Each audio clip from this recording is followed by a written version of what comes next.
Hi my name is Deepika Dimri और आज का जो वीडियो है that is a detail study of present continuous tense. Tense में हम प्रेजेंट कॉन्टिन्यूस टेंस को करेंगे। प्रेजेंट आप जान ही रहे हो, वर्तमान। कॉन्टिन्यूस मतलब जो लगातार होता रहे, जहाँ कार्य हो ही रहा हो लेकिन वर्तमान स्थिति में। तो इसको देख समझते हैं। कोई क्रिया या कोई कार्य जारी है, इसका अर्थ व्यक्त करने के लिए हम प्रेजेंट कॉन्टिन्यूस टेंस का प्रयोग करते हैं। नेक्स्ट है नज़दीकी भविष्य दर। देखो, नियर बाई फ्यूचर मतलब नज़दीकी भविष्य काल को बताने के लिए भी ये किया जाता है।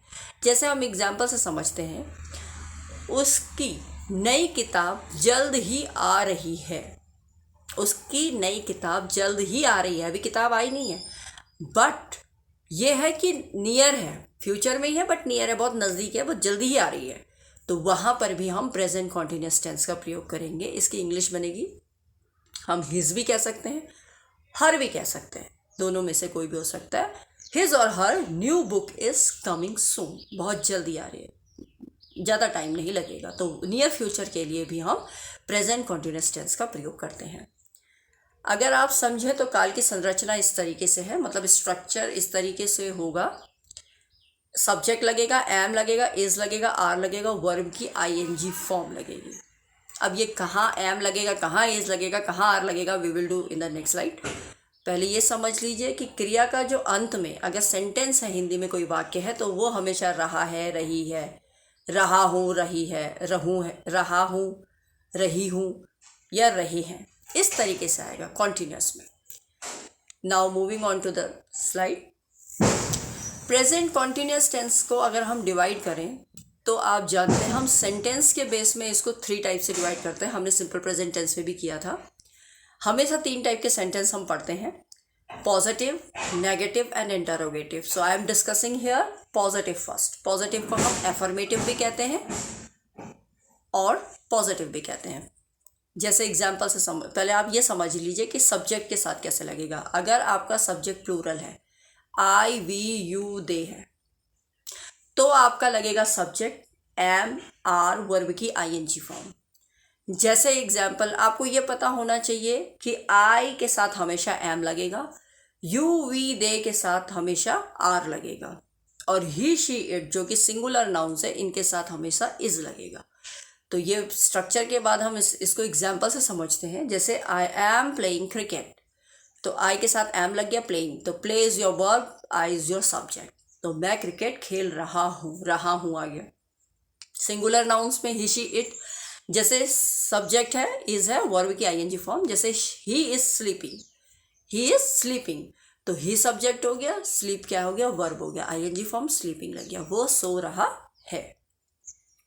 Next, this was your positive sentence. Now moving on to negative sentence. Negative को हमने पहले भी बताया है, ये होता है नकारात्मक, जिसमें नो, नहीं, नॉट का प्रयोग होता है। तो प्लूरल नाउन्स के साथ, अब आपको पता चल गया plural nouns I, you, we, they है।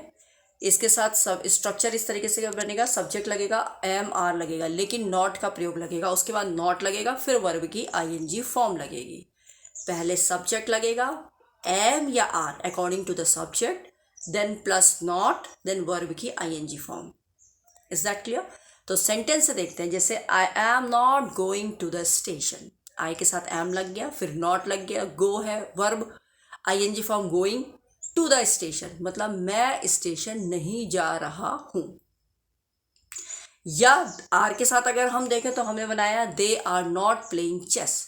दे सब्जेक्ट है, आर लग गया, नॉट लग गया, प्लेइंग ये वर्ब की आईएनजी फॉर्म हो गई, शतरंज, चेस, तो वे शतरंज नहीं खेल रहे हैं। I hope this is clear to you. Moving on to the singular subjects. He, she, it में अगर हम देखें तो इसका स्ट्रक्चर इस तरीके से होगा, सब्जेक्ट होगा, इज होगा, फिर नॉट, फिर वर्ब की आईएनजी फॉर्म। बस इसमें इज ही ऐड करना है, तो सेंटेंस बन गया जैसे she is not showing her work.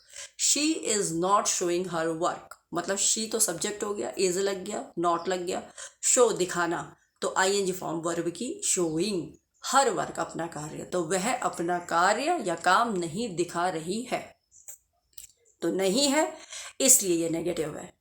Moving on to the last, that is your interrogative. Interrogative आप जानते हो प्रश्नवाचक शब्द होते हैं, वाक्य होते हैं।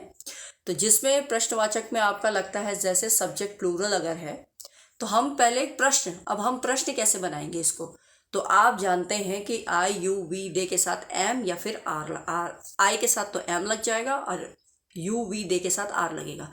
तो सबसे पहले हमने इन्हीं को आगे डालना है, जैसे एम या फिर are according to the subject. फिर सब्जेक्ट हो गया, फिर वर्ब की आईएनजी फॉर्म हो गई, फिर हमने उसके बाद प्रश्नवाचक चिन्ह लगा देना है।